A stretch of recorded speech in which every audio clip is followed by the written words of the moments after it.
And we are live, guys. Welcome to this amazing session. I'm super excited about this. First, warm welcome to Scott Melker, the wolf of all streets. Some of you perhaps don't know him in my audience, but he's a huge star in Bitcoin, crypto, social media. So do you want to say something first, Scott? Who are you?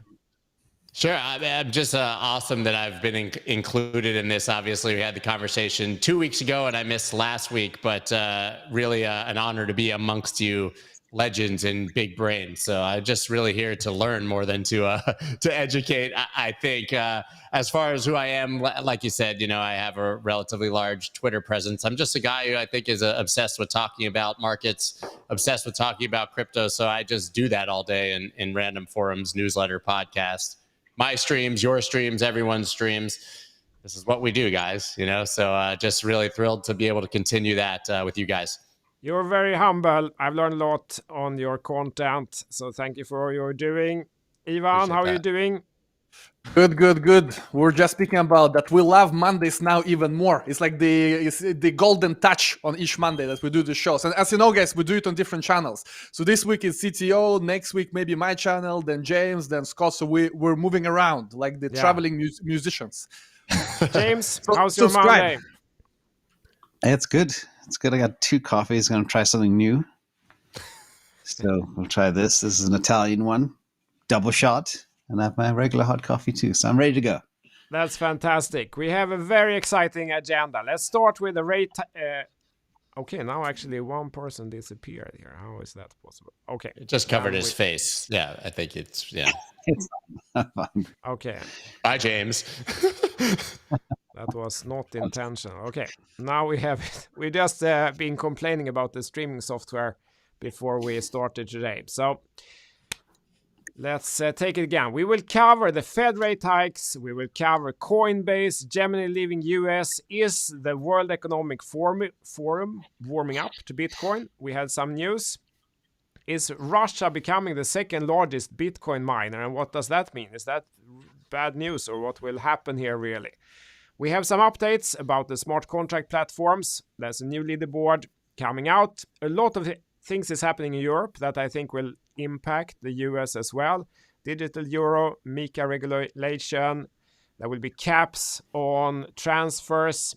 Then we have another interesting topic related to that. What is money for really? We will cover Bitcoin, Bulgaria, who had a very exciting development, might put them really on the map. And then, where are we really? We will sum this up. Is this the end of the bull run? Is it over already? Or are we in the golden accumulation phase? And what about Altseason? That's the agenda for today. So it's an action-packed agenda. Let's dive in. Rate hikes, because a lot of things that's impacting the markets now are connected to the macroeconomics, and what the Fed is doing is really, really impacting this. What are your thoughts? James, do you want to start? You always have great insights with this. I'm personally very excited to hear what you think about the current situation. Yeah, well, regarding the CME rate hike probability, I think it's 88% right now. And my take is, you ask any professional macroeconomist and they'll tell you it's insane. They are smashing things further. They've gone way beyond where they need to go. They can't control inflation. I did notice the DXY increased by 0.2%, boosted by the increase in treasury yields. I mean, it is insane. There's got to be a hidden agenda here somewhere just to smash everything, break everything.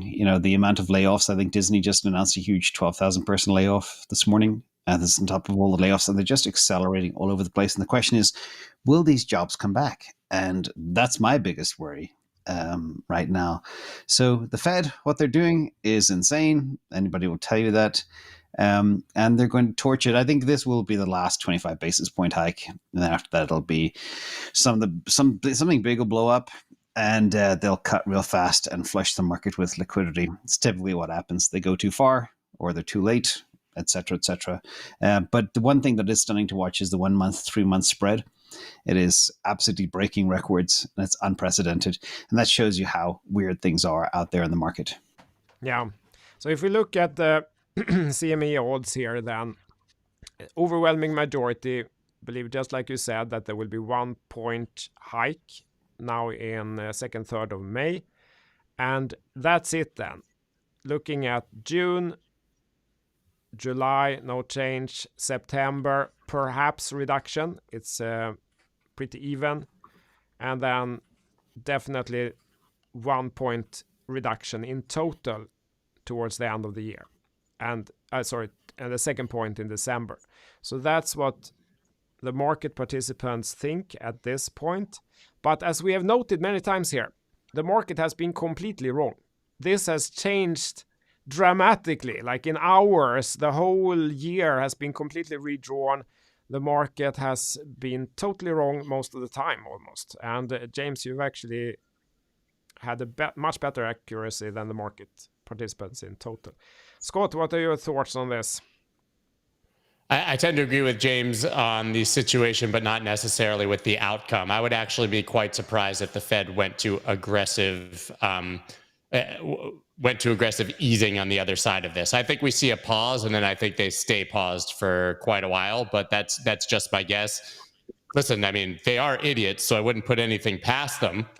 But I think that they've probably learned from lessons of the past that completely pivoting has generally not been the best strategy. So I'm more for 0.25 we see here than probably an extended pause and not really an aggressive pivot. But I think that it's insane that they're pausing into the expectation of a recession this aggressively, that we've had the most aggressive hike cycle in history.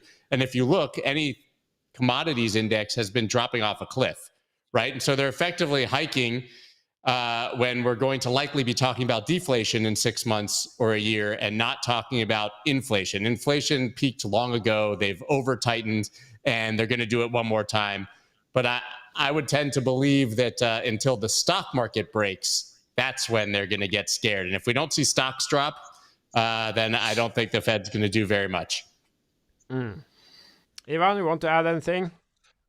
Yeah, I like what Elon said during last week, where basically the Fed doesn't really control inflation. When you create more supply of money, you can try to bring it down, but it's going to be very difficult. And also another important thing is that they are looking in the rear view mirror, and recession is coming. The data is coming in too late.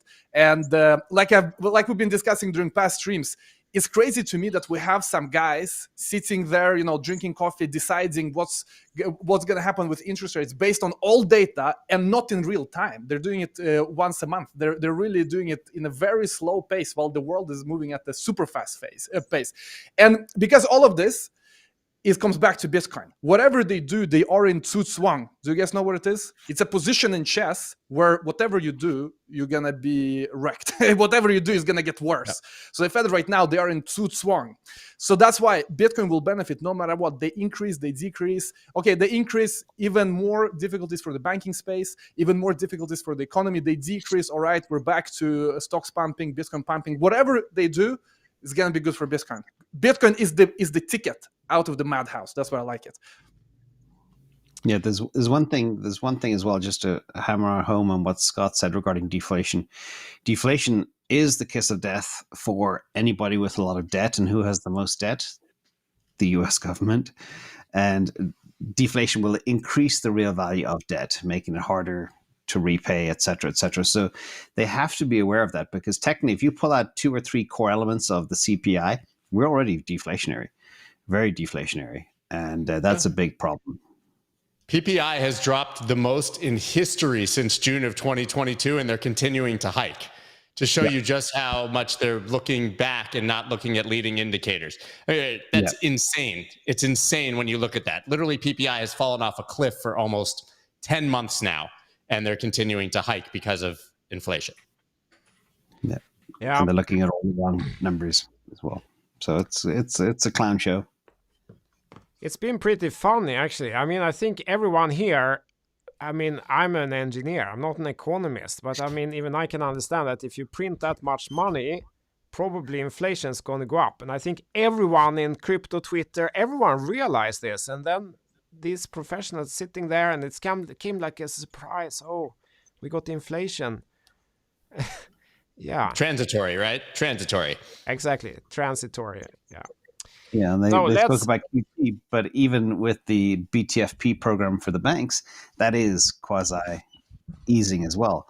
That is flushing money into the system once again. So there is no QT. It's just it's comical. And the only explanation I have for what they're doing is they are purposefully torching the economy, They said that. or they're setting it up for something bigger like a CBDC. It's something's going on behind the scenes that we don't understand. So, Yeah, Scott, it's were you very gonna say strange. something? I mean, these are very intelligent people. I don't get it. I don't get what the real agenda is. It's not that they don't understand that if they do this, this will be the consequence. Okay, it's very interesting. We will have a lot of reason to come back to that. But what is happening in the US? Gary Gensler and others are on complete rampage. And I don't know. I don't live in the US, so I watch this only from the outside. But if someone's trying to run a crypto company like Coinbase or Gemini, they're trying to follow all the rules. They're really, really, really trying.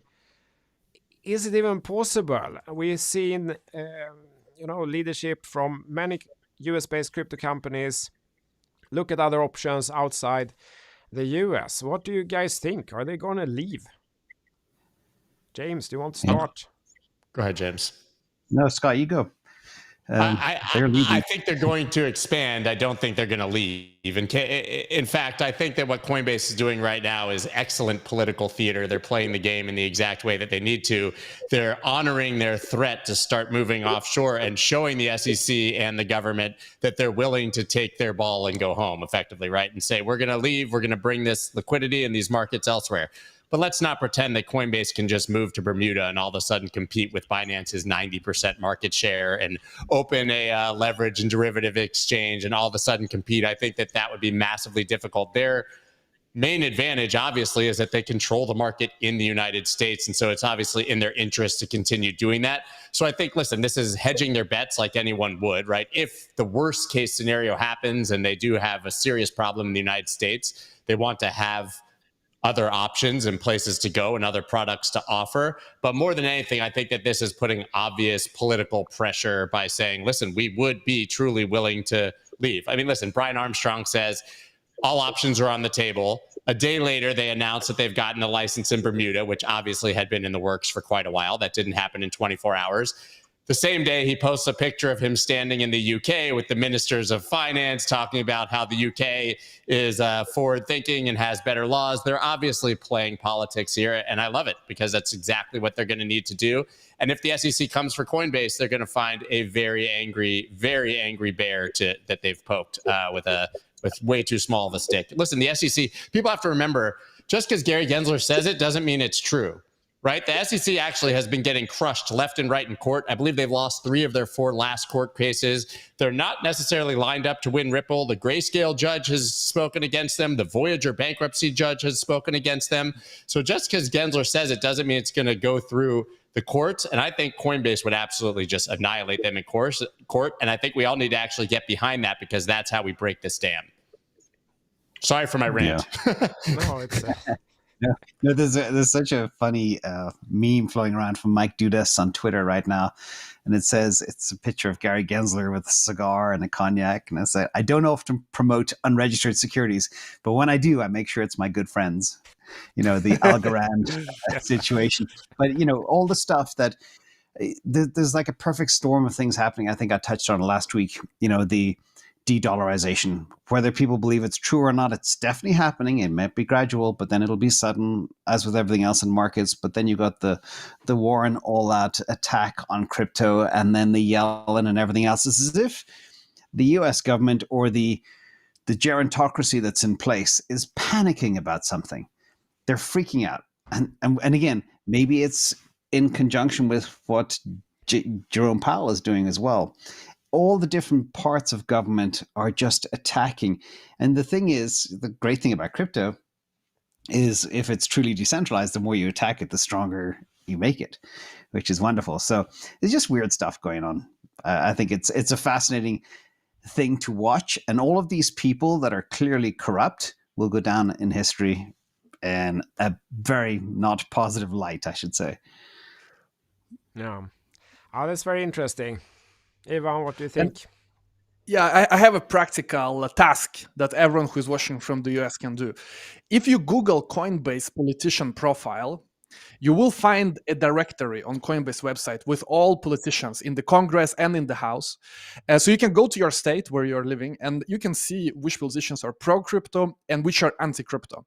And you can contact them, you can call them, you can reach out, because it's so easy to feel that we as average people, average plebs, we don't change a lot. But if you people start calling, they certainly will get a report. If 10, 20, 30, 50 people call during the same week, it will stand out. And I think it's important that the political force in the US is becoming stronger, because even though we're not from the US, it will affect us. So that's why, while CTO and I are not from the US, we're still rooting and trying to help out in the way we can by, for example, spreading information like this, so that we do have pro-crypto forces pushing our interests. I've started to think, I remember I read something like two years ago or 3 years ago, when was it Gary Gensler started? Well, someone wrote an article that his negotiation tactic is to go all in this direction. And he's not expecting to get that. He's expecting to get something here. It's just a negotiation tactic. It's like if you're buying t-shirts on the market, the guy is asking for $50, but actually is willing to sell it for $5. It's just a way to make the 5 seem cheap. Yeah. You say that every coin is going to be a security. Perhaps even Ethereum also. I'm not even going to answer the question. Everything is security and everything is illegal, because everything then is trading. Coinbase is illegal. It's trading unregistered securities, talking about unregistered securities on the internet, like we're doing now. We're mentioning Ethereum. That's perhaps not okay. Everything should be banned. He's not expecting to get that. He's maybe expecting to get that a couple of coins will become unregistered securities in the end. So it could be that it's a negotiation tactic. I've started to feel that the more ridiculous it gets, he's also a smart man, right? It cannot be that dumb.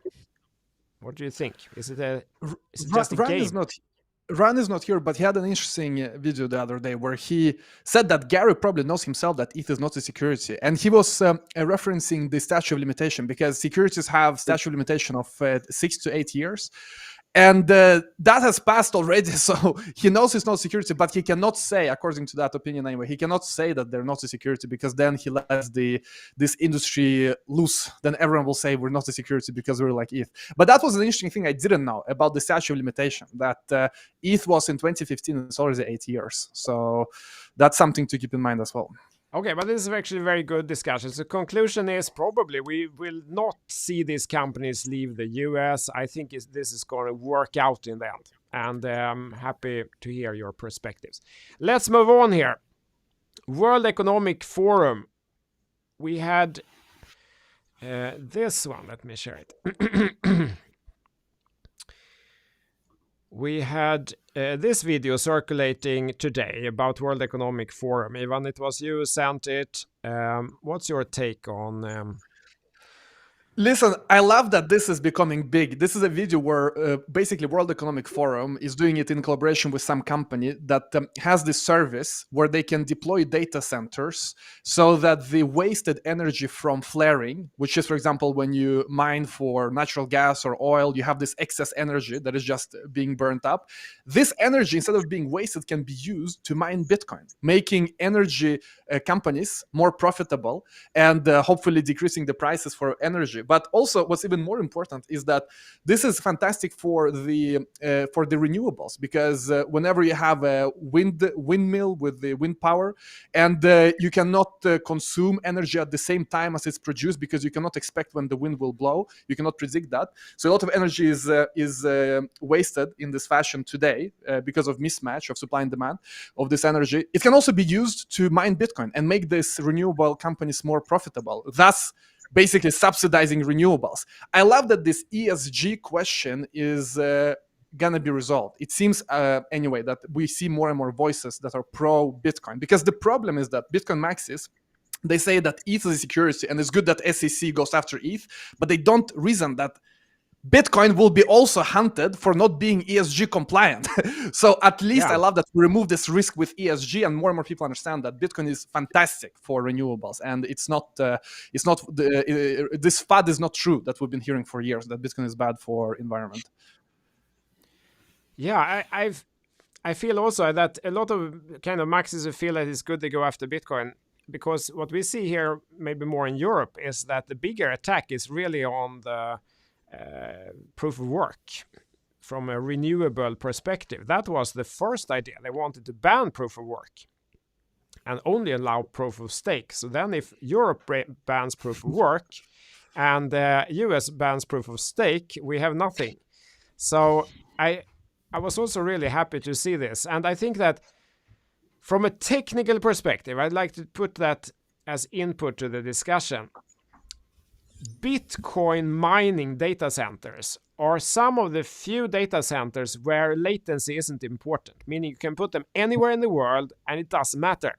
While almost all other data centers, you have to put them close to the user. If you look at like Google Cloud data centers or Amazon Web Services, they have a lot of data centers because you have to have it physically close to the user for good latency. That doesn't matter for Bitcoin, which is why you can actually put these Bitcoin mining data centers anywhere in the world and where there is excess energy, and it doesn't matter where they are. Who wants to start? Are we seeing a change in narrative, or was it like a lucky accident from World Economic Forum that they accidentally slipped out some Bitcoin mining pictures? Yeah, it doesn't fit with the WEF narrative at all. I think it's a random person who spoke out loud, was grabbed by Bitcoin Magazine or whoever, pulled it up and said, look at this, WEF is turning around. Because no, WEF is all about control. You will own nothing, etc. and be happy. This doesn't fit, because that article also stressed a lot. I read it briefly this morning. Profits. They mentioned the word profits many times. Earn digital assets, profit from digital assets, etc. And that doesn't fit with WEF. Scott, I see you laughing. Yeah, I agree with you. I think that it's kind of like when the crypto media will post what some junior analyst at JP Morgan said about Bitcoin that was bullish and be like, JP Morgan says Bitcoin is and you're like, no, like some guy, one of the 30,000 employees at JP Morgan said that. And I think that's what you have here with the WF. I hate to like push something, but I literally just released a podcast yesterday with Fred Thiel, who's the CEO of Marathon. And we went very deeply into all of this, and he clarified all of this FUD, all of the concepts that we're talking about, and all of what we can look forward to the future. I think that this ESG narrative will slowly die against Bitcoin for the cycle. And then we will see the next cycle, and we'll have China and India bans and ransomware and only for drug dealers. And, we know the 5 top FUD narratives for Bitcoin that will come around in any cycle and bear market. I think it will come back again. But I do think that we are slowly moving in the direction of people understanding that this can actually benefit the environment and not hurt it. But I would listen to that, because he's arguably the best person on the planet to talk about this if you're interested in this topic. And it literally happened yesterday. Great tip. And if you just remember one thing, is that you can put the Bitcoin mining data centers where there is excess electricity production, but you can't easily move the electricity. That's very expensive. It's very expensive to move the electricity from one place to another place in the world. Okay, great. That's. Do we have more to add on that topic? We have a lot to cover. Yeah, keep going. Maybe they can use the energy from these, the flare gas as well, to cook the bugs. Yeah. You'll eat those bugs. You're gonna love it. Yeah, and you will be happy. Russia sailing up on the Bitcoin mining chart. What do we think about that? The news was basically that Russia becomes the second largest miner on Earth, according to BitRiver's data, cited by the Moscow Times. Russia becomes second largest Bitcoin miner. by the end of first quarter 2023. So that actually is already. I don't think that's the big news. Yeah, I don't think that's the big news. And the story that everybody seemed to miss last week is that the Central Bank of Russia said that they will mine cryptocurrency for imports and exports, and somehow nobody is talking about it, and it blows my mind. I talked to Fred about this as well. So you have this isn't just the Central Bank of Bitcoin saying we will allow payment in Bitcoin for imports and exports. By the way, it's still banned for retail. This is just for the central bank. This is the Central Bank of Russia saying that they were going to actively mine it for use in imports and exports. I won't make any grand claims about what that means for de-dollarization, but this does say that the Central Bank of Russia, which is a narrative we've been looking for around the world forever, is going to be mining and stacking Bitcoin. Right. And so, and seeing that the hash rate there now is second largest only to the United States, seeing that increase, knowing that the government itself controls the energy companies and will be controlling the mining, whether we consider them private or not, and that they can go to the source of all of this electricity, very cheap electricity in Russia. This is really, really meaningful news. I won't get into the political ramifications or what you think of Russia or not, but if you're just looking at the Bitcoin network and what this means long term, I think it's extremely positive, because now we have a central bank literally saying they're going to discuss that a little bit. Of course, it's very positive with the Bitcoin adoption, but doesn't this mean then that all the opponents of Russia, sort of, which is then the West, that they will begin to hate Bitcoin now because Russia is using it? Didn't work with China. No, but guys, check this book. I don't know if you've seen it, Soft War. This is really about what's happening right now. It's about how influence and power and national security goes from the physical space more and more into the digital space. And what we're seeing with AI, it's part of that, all the digitalization, but also money. And the fact that you have Russia and other countries adopting Bitcoin, it's not really a choice whether everyone else will adopt or not. It is the global network of money, which is used in all countries, in the US as well. So there's nothing really you can do except for embracing it and accept the new playing ground, which is the cryptocurrencies, it's online, it's AI, it's cyber warfare. I thought this is very interesting. So this is from a major from United States Space Force. And if you're interested in this kind of topics, get it, Soft War. Yeah, no, it's fascinating. I was just going to mention that, and you jumped the gun, Ivan, but it's so important. I've had Jason Lowry on the channel as well last year discussing all of this. And when you look at exactly what I'm saying, it's as plain as day how exactly what you said. We're moving digital, money will be digital, and it all becomes kind of the game theory of the first mover advantage. And when you see people like Putin, he wants his fingers in every single bucket. And his plan is real simple. And the funny thing about him is he tells you exactly what he's going to do. Not when he's going to do it, but his total plan.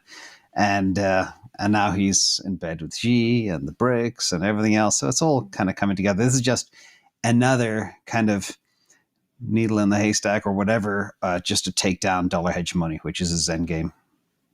And if ever the time, like the global price of oil is denominated in Bitcoin, talk about a game changer for the price action for Bitcoin. And I've been talking about that for 2 years now. And that could happen one day. People discount it, but I'm very interested in your thoughts. Do you ever think the price of oil or another hard commodity could be priced in Bitcoin? It's a very Anybody? interesting. Someone I can think jump in. it's an interesting thought. I mean, we've had that.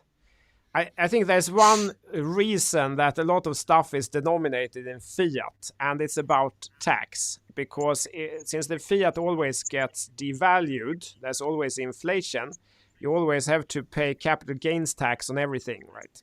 Because it goes up in fiat, and that's how the capital gains tax is calculated. So that means that you always do capital gains, even if you're not gaining anything in real value. So that's something that I think the governments of the world don't want to give up much. But who knows? I think maybe from investment perspective, I think you're right. I agree with you. I think it starts becoming pointless to measure gains in fiat because there is a constant devaluation of the fiat. So you almost start to needing something else to value it in. And Putin said it point blank. He said, "Why should I sell my precious oil and gas for something that Europe and the US can just print. Press a button, print. Yeah. That was his point. And when you think about it, it makes complete sense. Again, like Scott, I'm not political. I'm just pointing out some information. That's all. So Yeah. crazy times. It's a huge news, as many of you point out, and it is fascinating. It is fascinating. It's something we have talked about many times on the channel, that I don't think it's the comfortable nations that will front run this, because we get, when everything is good, you know, look out the window here in Sweden, everything is good. There's no pressure to move forward or change anything. People find that it was fine yesterday, it was better yesterday, why should we change anything tomorrow? And we get kind of resistance to change, and that's a problem we have in the whole Western world. We kind of gotten fat and lazy, we don't want to change, we don't want to improve anything. It's countries like El Salvador, it's countries that are under pressure that kind of tries to move forward and try something new. And they could very well leapfrog the West. And it's also happening in Asia. I worked half my professional life in Asia. There is a different willingness to try new things, and there's a positivism to the future and positivism to change that we don't really have in the same way in the West. We get problem-oriented, and we want to stick to 100-year-old rules and preferably stop any kind of innovation or change. And that's a risk. And we're so proud, just to add, so we're so proud of regulation, especially in the EU. US doesn't have this problem, but EU, you know, here we're so proud that we have the best, we're exporting regulation. GDPR, probably MiCA as well. There is really, I think it's ridiculous, but there is this proudness that, man, we can do regulation, and that's what we export. Instead of doing tech, AI, there is no big tech here, but regulation, we have a lot of that, guys. So you're welcome. Yeah. Thanks. Let's move on the agenda. Let's switch gear. We come back to little countries later, but let's talk about something else. James, this is really your parade topic. Layer 1s, Layer 2s, leaderboard. If I see if this works. This is what is happening here that has changed a bit on the different smart contract platform leaderboard. James, can you take us through what we're looking at here? Yeah, I was just going through this dashboard yesterday, and I saw something happen that I've never seen happen before. And that is, for the first time ever, you have a complete shuffle in the top players in terms of daily active users across top chains. And, you know, Arbitrum has been number one before. But what was interesting is the top three players are now Arbitrum, Solana, and Polygon Matic. Polygon. Which is fascinating to see. And the question is, what's going on? Because two of those top three are layer 2s. So is everything going to the layer 2s?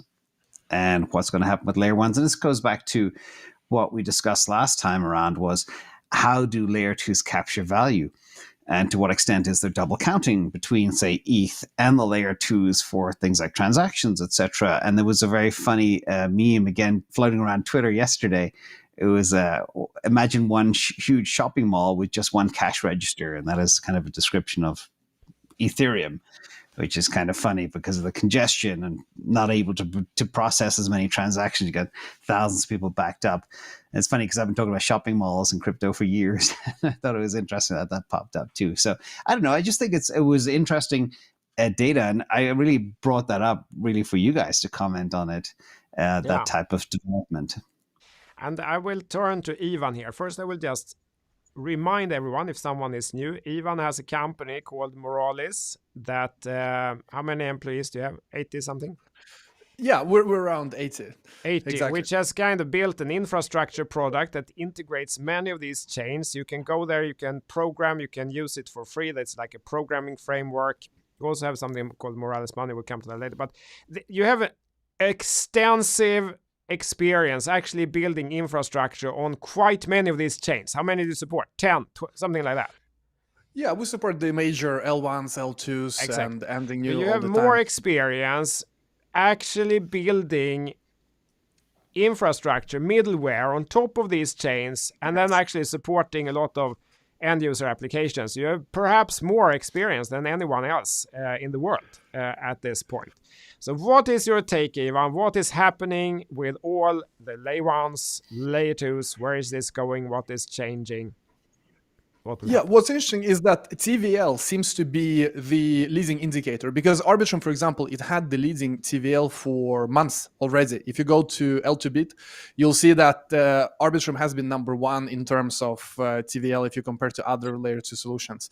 But like we've been discussing in all previous episodes, when we touched upon L2 mode, there is no big mode because it's the same. For example, when we integrate a new blockchain, if it's EVM, it is the same process. You install the node works exactly the same, and developers can start building instantly. So it's very easy to add. And that's why also developers move very quickly. Whenever there's a new incentive, whenever there is a new hype, it's very easy to move liquidity.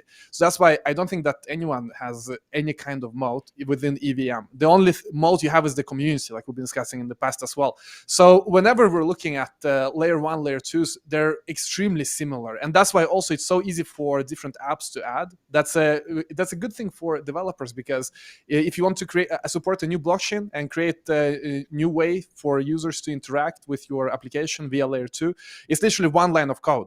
But it also means that it's easy to move and easy to migrate. So it's double-edged sword for the L1s, L2s, very good for devs. And what I think will happen is that we're going to see more cross-chain liquidity, more cross-chain moves of assets.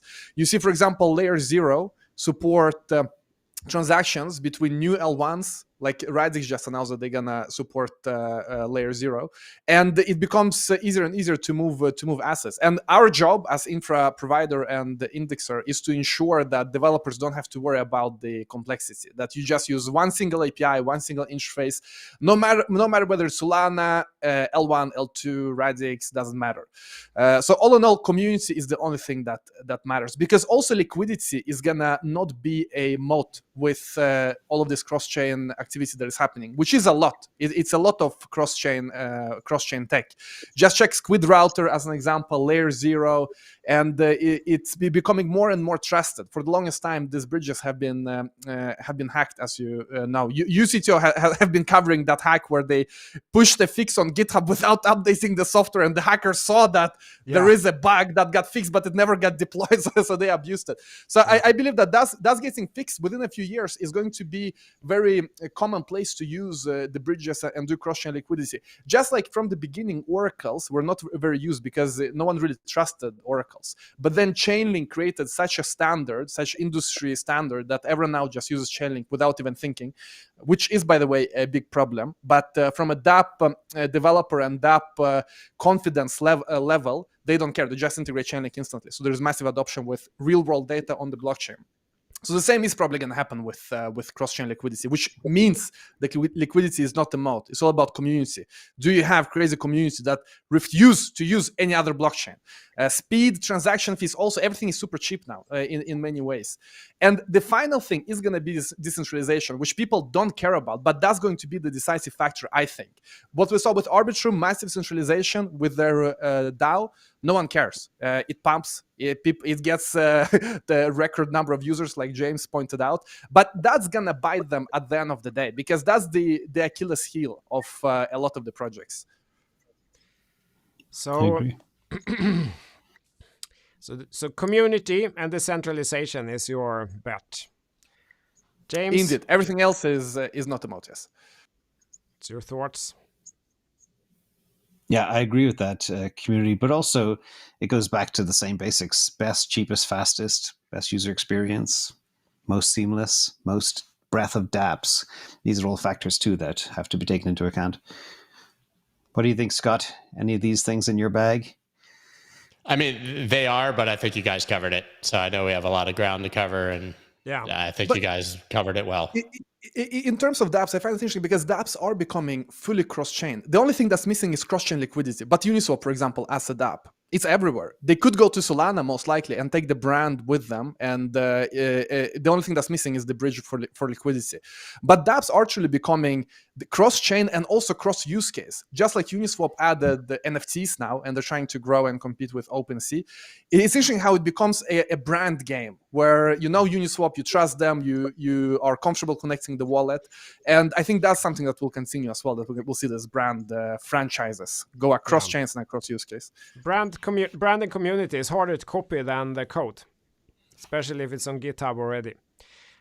Let's bunch up a few topics here. The digital euro. There's a lot of stuff happening in Europe. We talked about that. What is money for? Ivan, you sent an interesting thing to rant about. And we have Bulgaria actually that sailed up because they got hold of a lot of Bitcoin. Ivan, you sent this topic. Do you want to start with it? Yeah, sorry guys for rambling so much. Let me just say it quickly, and then we can move to other topics. But about what money is for. I hate KYC. It really makes me feel like a criminal. I just want to use money, and I feel like a criminal because I have to send selfies and all of that. But what's interesting, there was an article, maybe you can show it on the screen, CTO, where they said, what is money for? It is for transacting with people you don't know. That's the whole idea. Because before money, we had barter. So I trusted you, I knew you, so I knew that if I help you today, you're going to help me tomorrow. That's how the world works when we know each other. And this tweet I thought was very interesting. They basically discussed that money, by definition, by design, is for people to interact with other people they don't know. Where if I have my eggs from my chicken today, I give them to you, I cannot trust that you're going to return the favor in the future. I need the money today. So it's in connection to this whole, Europe, that you cannot transact more than 1,000 euro without KYCing the other person. I find it so fascinating that actually the money is invented for us to interact with unknown people. Over to you guys. Yeah, I look at it as simple things. You make the money, the government takes the money, and now this is that phase 3 where they want to control your money that you make. And this is all part of that whole CBDC, you owe nothing, be happy. And I think, the more I think about it, is because the debt is spiraling out of control. The only way that they can control the people going forward, especially with the threat of Bitcoin and other monetary standards, is to enforce control fast. And this is exactly what they're doing. They have a plan. They're not talking about the plan except when Lagarde was pranked in that brilliant video by a guy pretending to be Zelensky. Everybody should watch that, by the way. And that shows you the truth behind who is in control of the money. But again, just, I think it was James Lavish said, you make the money and the government takes the money. The government doesn't make any money. It takes years. But now they're trying to control what you have. And that €1,000 cap on transactions will just crush everything, because exactly as Ivan says, money is there because you can't trust strangers. That's to ensure a successful transaction with a stranger. If you're buying a book, I bought a book from Greece, a first edition book. And I don't know who this bookseller is in Greece, but I use a certain medium of exchange. And if he doesn't send the book, I can revert the transaction. But imagine me not being able to buy that book, which was expensive, from somebody who was a complete stranger. So that's just, it's crazy what the government's trying to do. And I just think they're desperate, like we mentioned at the beginning. Scott, over to you. What do you think about all this money stuff? Well, I obviously agree, and we have precedent before in the past. If we really believe that we're going to go into a deflationary cycle here, which for anyone who doesn't understand, you're talking about depression, right? If that truly happens, then we're now in 1929. We're not in 2012, coming out of a Great Recession, right? And so 1929, obviously, you had the markets way down. 1930, the stock market bounced about 50% before the Great Depression really started. And what happened after that? The Gold Confiscation Act of April 5th, 1933, right? When the United States basically said citizens cannot hoard gold. You have to return it to the United States government. You can hold about $100 worth. The rest is ours, and we'll pay you a crap low price for you to return it to us. And gold was effectively banned in the United States to some degree until 1970, right? That's what happened in the last depression. So if you have any doubts that they want to control your money and now have superior technology to do it, then look no further than our own history, right? So we can talk about it as a function of central bank digital currency, digital money, any way you want. Central banks and governments want more control of your money and transactions, and a central bank digital currency or technology of some sort allows that, right? You're seeing it already happen with the launch of the central bank digital currency in China, but a CBDC is a wet dream for a central bank and a government, right?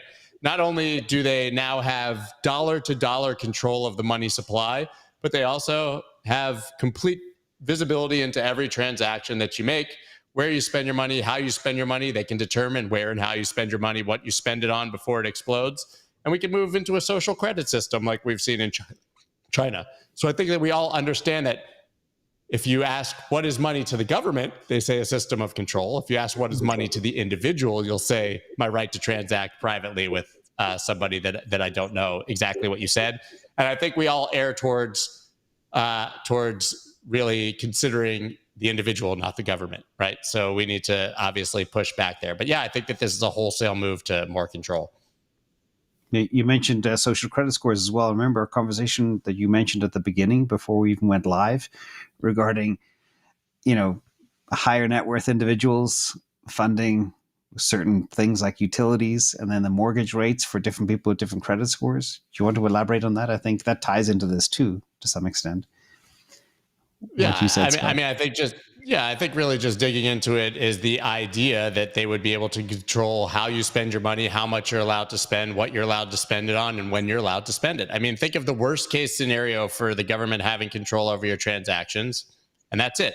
You behave badly, we take the money out of your wallet. We don't like what you said on Twitter, your money, you don't get to spend money for the next 6 weeks, right? I mean, it literally can get that granular now.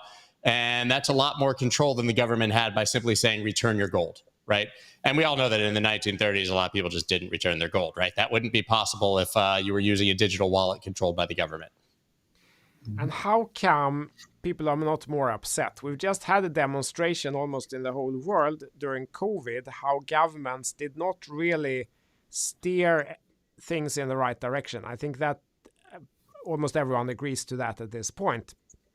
And still we're giving more and more control. We're giving up more and more control to someone who just proved that they couldn't really do it. And why are people not more angry? We're not giving it up, they're taking it, just to be clear, right? I think it is important to note that 90% of people are... democracy, right? Yeah. It's supposed to be a democracy. It's like the will of the people, right? Totally. We totally have a democracy, right? Yeah. Nothing that happens in our government, I can tell you, is the will of the people. But we can get into that another time. Yeah, I think you have to look back at major populations. And if you look at us in crypto, we are on the fringe still. We're very early. And a lot of people don't realize what's coming because they don't realize the art of what's possible with crypto and decentralization and money. And they just go along with life. And if the government says do this, they'll say, okay. Do it 8 weeks later. Okay. I'll be taken care of. No problem. And I think most people are like that. And that's the problem. Yeah. But there will be a wake-up call. There will be. Right. You look at the next topic. Go ahead. Sorry. Yeah. Sorry. No, please go ahead. I was just going to say, but you can't look at something being proposed like the Restrict Act, which has bipartisan support, and believe that this is the people just voting for it. This is the government seizing more control and prepping for these exact ideas that we talked about. I mean, the fact that you could have a multi-$100,000 fine or go to jail for 20 years for accessing an app with a VPN, in theory, even if that's just language that they'll eventually change, should terrify literally anyone who's a citizen of the United States of America. Hey, listen, they used to get cute and call it things like the Patriot Act when they wanted to take away your privacy. Now they literally just call it the Restrict Act. They don't hide it in other legislation. They give you 50 pages of here's your bugs, enjoy it, right? And you take it. So this is not what anyone thought they were voting for on either side, right? Because this does have bipartisan support. This is the government getting ahead of taking control of our privacy and how we interact both digitally and with our money. And it's fucking terrifying. Sorry. I've been studying the history. Leaders tend to like control. That's one thing that runs deep.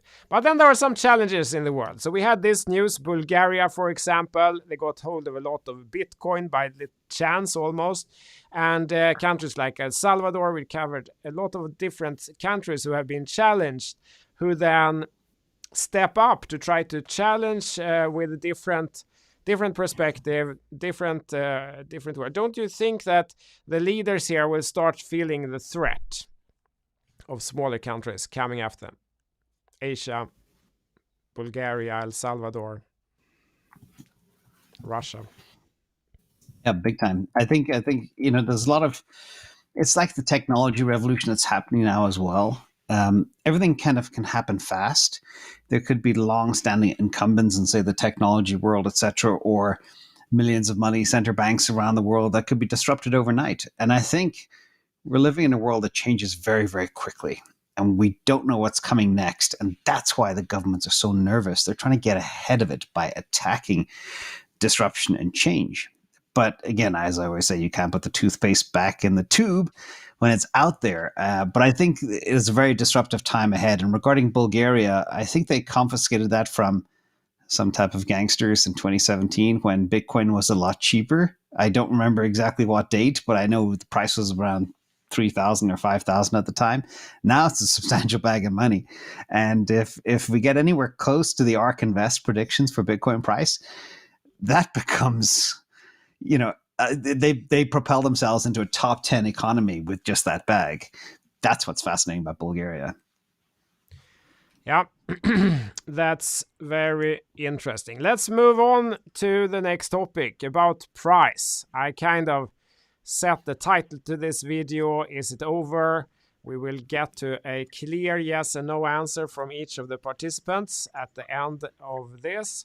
But let me preface this discussion with something that I see not everyone have noticed.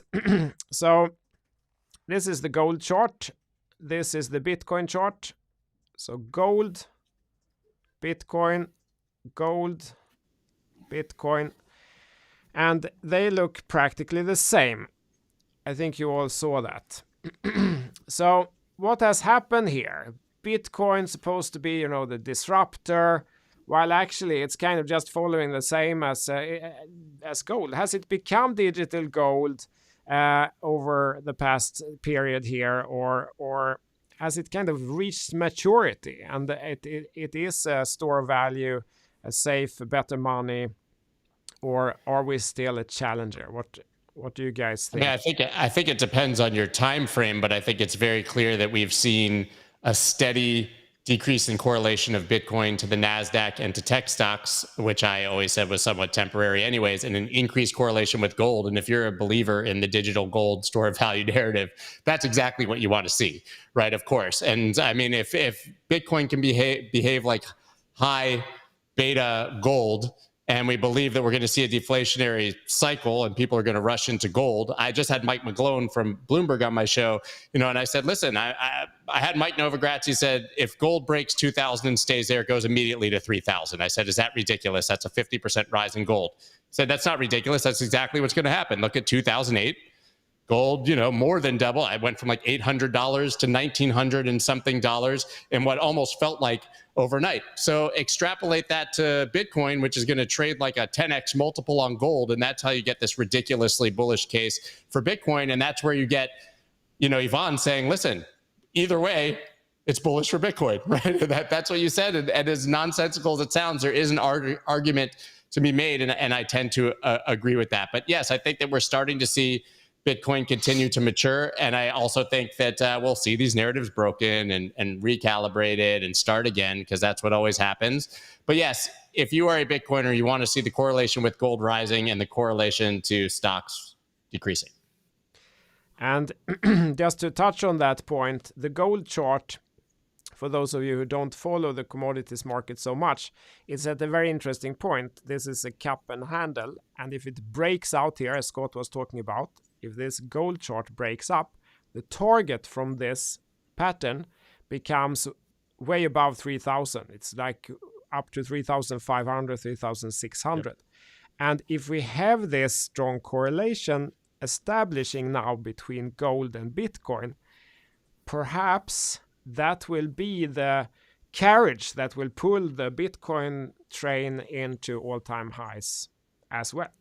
So that's why I feel that this is very, very interesting. James, you've also studied commodities a lot. What's your thought on this? Well, regarding gold, as you guys know, I'm not a believer, because if you want more, you just dig a little bit deeper. The inflation of gold is 4.3% per year. If the price goes to 2,500, the production will go to 6% per year. It's just mathematics. Now, regarding what you said, though, it is possible, for the end times, there are still economies around the world, central banks, that are very worried about their own domestic currency, even China, and they are stacking gold like crazy. There's no ifs, ands, or buts about that. Also, when you look at the year-to-date returns between Bitcoin and gold, I think Bitcoin's gone up 11x faster. The gold bugs are rejoicing, $2,000 gold. It's going to be the best asset for the next decade. We've heard that for the last couple of decades. But I think more interesting is really to break down. There's so little transparency in gold, and I don't like things that you can't see what's happening behind the curtain. And with gold, you can't. 130x the value of the spot gold is paper, which means it's highly manipulated. And the multi-trillion-dollar question is, can you put a lid on price action with paper trading? And the answer is yes, you can. So from that perspective, the only true scarce asset is Bitcoin. That's why I am obsessed with it. I am fascinated by it. And also what just happened over the last week, which is very, very interesting, is the cohort that is now stacking aggressively just flipped. Everybody is either flat or selling, especially the 10 to 100 Bitcoin holders. They're the short-term holders, the traders. They are dumping Bitcoin right now. And the greater than 10,000 Bitcoin holders, that cohort is stacking. Everybody else is either flat or selling. And you always have to watch what the 10K plus guys do and gals, because that shows you where things are going. Everybody knows up until April 2024, we have 11 months 11 months and 20 days left before the halving exactly. And we know where the price is going to go. It's not going to stay flat. It's not going to 20K. Yeah, it might dip to 25K. But I think the banking crisis showed us as well, the world is on a knife's edge. The financial institutions are on a knife edge. The world is built on a house of debt, and people are waking up to that fact. They know the whole world. You can talk to your cab driver in New York City. He'll talk about fiat debasing, like a professional macroeconomist you hear on CNBC. And that is what's interesting. So I do believe the future is still very, very bright for Bitcoin, more so than gold. Gold will do okay. And if all hell breaks loose, yes, gold could go to 3,000. But if that happens, you could see a 6-digit Bitcoin. Yeah. Ivan, what's your thoughts on Bitcoin price action? Altcoins. Yeah, just to touch on gold, there is in my mind not a non-zero probability that BRICS launch a gold-backed currency. I mean, imagine that tomorrow if they say, listen, we have a gold-backed, and you guys, what do you have? Fiat, what is that? And the world kind of, it's taken maybe 10 years for the world to understand, listen, maybe it doesn't make sense that it's not backed by anything. If you ask people 10 years ago, what do you think about the dollar? Everyone would say, fantastic, never going to change. But I feel that today, maybe because we're in this crypto bubble, but maybe it is actually also worldwide, that more and more people are understanding, listen, it's nice if it's backed by something. It would be very nice. So there's a non-zero chance. I don't know if it's big or not, and if it would happen, but if that would happen, it wouldn't surprise me, because if there's anything they can do now that would really make a difference, it is something like that. And like James said, China buying gold like never before, Russia the same thing, buying gold like never before. In terms of Bitcoin, you know my view is bullish, is going to 100K, where we've created the bottom pattern, inverse head and shoulders, up only. Let's go. Can I just jump in really, really, really fast? This isn't just conjecture, but they're skipping a step. It was literally announced, I believe, today that Zimbabwe is launching, the country, not people in Zimbabwe, the country is launching a gold-backed digital currency that people will be able to trade effectively their existing fiat in for a gold-backed digital currency in Zimbabwe that will be legal tender. This is literally happening in Zimbabwe right now. Yeah. And what I think will happen as well, because, the way governments are so used to money printing, there is no way that it'll be fully auditable and they'll be able to prove, imagine India or Brazil, they have X dollars in fiat. There's no way you'll be able to point to a vault somewhere like a Fort Knox in Brazil. That's where the gold is. That's exactly how much it is. It's just fake. I don't trust it. Unless it's been an auditable ledger like Bitcoin is, where you can track movements and deployments and deposits, etc.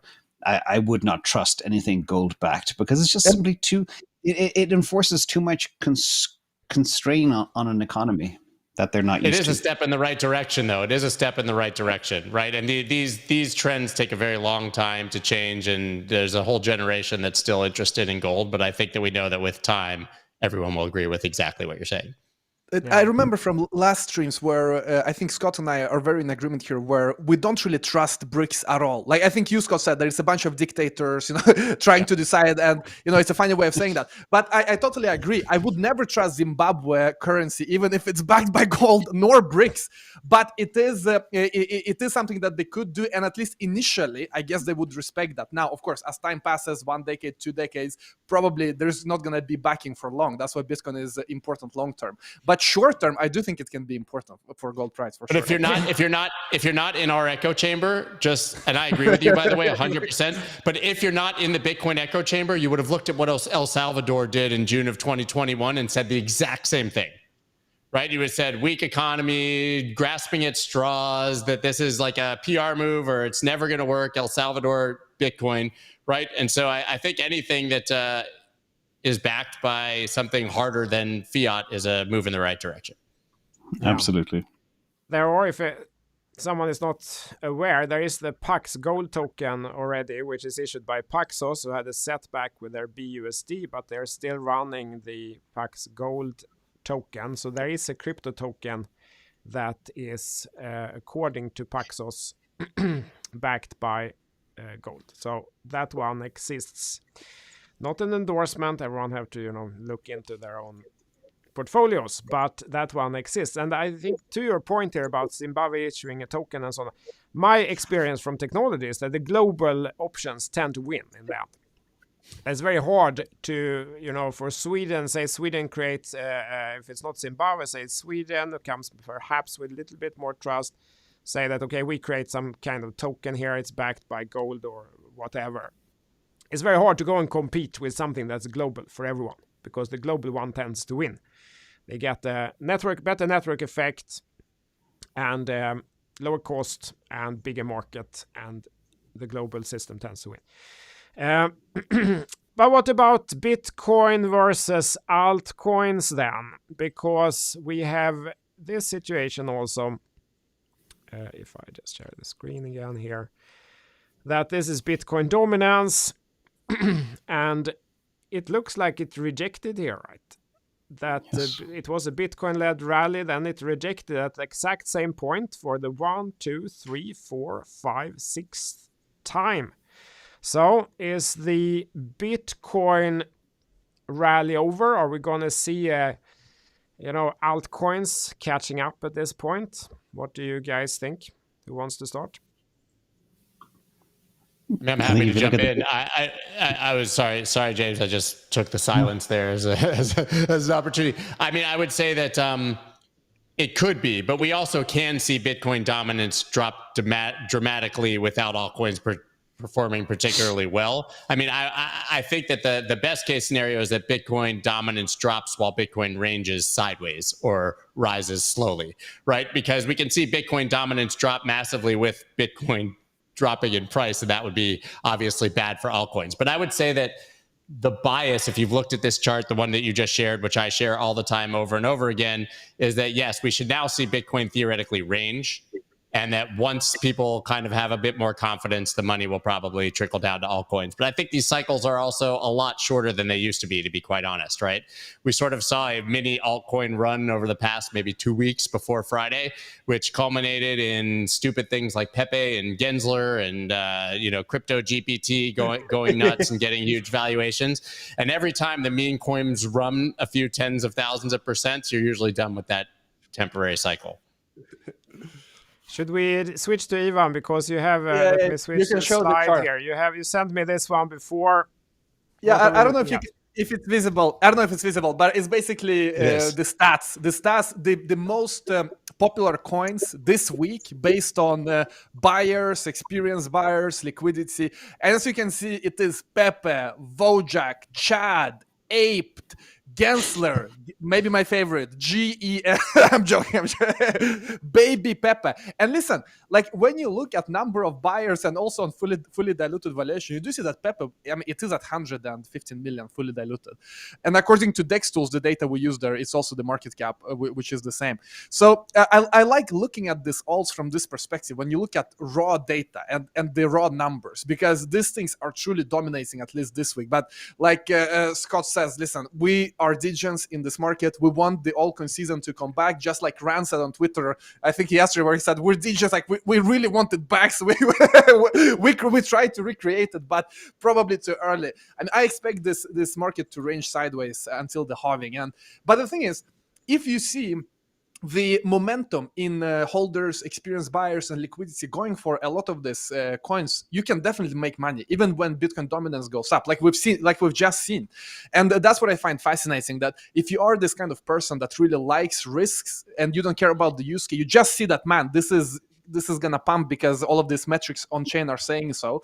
I mean, that's what I love, and that's also what Morales Money is for, to see all kinds of things that, independent of use case, may still do well. So that's why, in terms of Bitcoin dominance, I care about it a bit less than I think many other people do, because there are still things that do well, like Bonk. Not that it has a use case, but on Solana, you all know Bonk is still still did well. So I mean, for me, I'm looking at this as a game. There is like serious crypto, what we just discussed with China, Russia, gold, the CPI, inflation, Fed. It's one world. But then crypto, it's a bit bipolar, because there's another world which is very different, and it plays by its own rules, and things there happen very quickly, very fast, almost independently of everything else. So I like to keep those two things apart mentally, because they are very different. Yeah. And in my perspective is, we had this weird false start just a week ago where we saw the ETH Bitcoin chart shoot up, I think 15% in 5 days.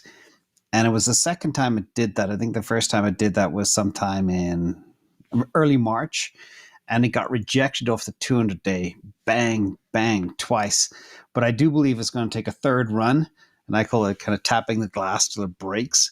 And I do believe ETH will shoot back up to that 0.08 level in a matter of months, because it is kind of super hard money. And you look at the layer 2 growth right now, it's pretty impressive. So my question is, how will the value be captured between the layer 2s and ETH? I think some of the layer 2s are completely overvalued right now based on what they do. Sometimes they're a little bit hype driven. Sometimes they're driven by TVL, Ivan, like you said. But over time, the cream will float to the top. But I think that's what we need to watch for. And also seeing Bitcoin being rejected off that dominance level, what you say 6 times, that's also stark. So I think there's a lot of value there, but I think a lot of the liquidity is being distracted in the GRQ coins, the get rich quick coins, the Pepes and the Apes and the Genslers of the world. And I think, I don't know. I don't think people will ever not be degens. I think it's a natural part of our DNA to do that. Okay. So it's kind of crazy. Absolutely. I'll add one perspective on my take. I feel that it's very simple. Bitcoin is rejected on this very clear resistance. And the reason that a previous support becomes resistance, it can be like this, that say people bought here, there's someone, large player, bought during these support levels, then they held it all the way here. Then when price comes back, they feel like, okay, I've held so long, now I'm selling, I'm taking my plus minus zero. And that's a psychology why the support can turn into resistance. It's simply that people remember price levels. There's not like magical lines or something like that. It's people behind it. And that's the psychology. People remember price levels. And in the same way then, a previous resistance can become support. So I think that this key level here, 25,000, which was so important, we talked about it many times, should provide support. My guess from here is that Bitcoin will bounce around a little bit here between this resistance and this support. And that's probably where we are in the cycle. Nothing has changed. The trend is still up. But Cito, can I ask you a question? Because in your analysis, you always are looking for the bottom pattern. That's how I remember your content when you analyze, do we have a bottom or not? So do we have a bottom? Is it inverse head and shoulders, or how do you look at it? Yeah, absolutely. So 100%. We have a bottom pattern, and I haven't drawn it here, but here is the left shoulder, here is the head, and then there's a tiny right shoulder. It's kind of little abbreviated or stunted in time, but it's definitely is. So, and that's when that pattern confirmed when we broke above 25,000. So we have a bottom pattern in the chart with a target way up here, much higher than we are today. But that doesn't mean that it goes in a straight line. It will probably bounce around a little bit. There will be a lot of fakes because this is a market where the participants love to manipulate us. And that will probably happen. So nothing has changed. We have a clear bottom pattern in the chart. The trend is solid up. And that hasn't changed. So my bet is that no, it's not over. We have not ended the bull market. It is still on. That's my guess. What do you think? Let's do a guess. Is this a top? Is this a local top? Or are we still in the bull market? No, I think it was funny. I think Gareth Soloway was on Rand's channel this morning, and he said we're still in a bear market. And it's funny because when you see Bitcoin going from 15,500 to over 30,000, that's 100% return, more or less. Yeah. And typically the definition of leaving a bear is, I call it double what it is in traditional markets. So that would be a 40% gainer is a verification you left the bear market. Anyhow, enough of that. What was interesting, you talked about the abbreviated shoulder. That abbreviated shoulder was abbreviated because of the banking crisis. Yeah. So, the flight to safety. And that kind of supports your thesis as well, CTO. It does, yeah. I think that was a moment where we all felt that, oh wow, it's actually real. We're sitting there where to put the money. USDC is not safe. Paxos BUSD wasn't safe. Nothing is safe. The banks are not safe. Nothing is safe. Only Bitcoin. That was really that weekend where it crystallized. And clearly a lot of people felt the same because Bitcoin shot up at that time. Yeah, I think just to add to that, technically, for me, I've been screaming 25,212, which, as you said, kind of breaking the 25,000 level was the confirmation of the inverse head and shoulders. That was also the first higher high in the entire market cycle from 69,000. So we had a series of lower highs and lower lows. There's a lot of ways to, as James said, to define sort of how you've exited a bear trend and entered a bull trend. You can call that a bear market or bull market, doesn't matter. But once you make a higher high in the macro cycle, the bearish trend is over. That doesn't mean that price can't go back down. It just means it would be a new bearish trend to do so. But since we broke 25,212, which is the number for me, I know oddly specific, I've said we should go back down and retest that, right? So I think that at some point in this move, we come back down, which, by the way, is extremely bullish. You want to see key levels of support resistance retested successfully as support. So I would certainly encourage that.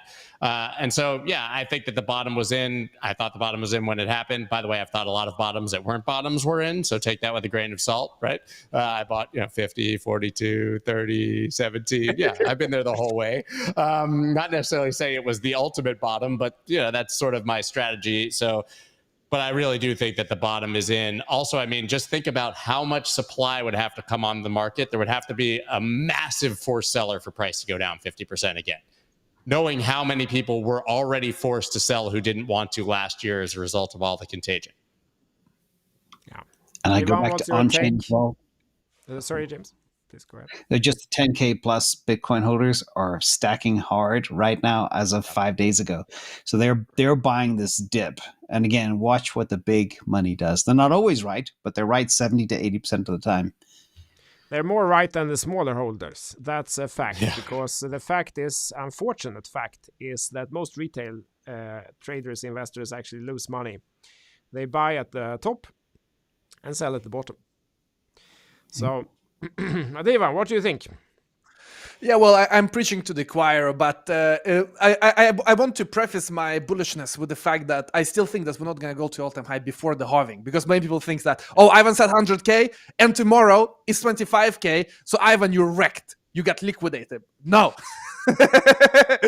I think that this year we reached the bottom. We're going to go from here to 50, maybe 55, then go down to 30. We're going to range here.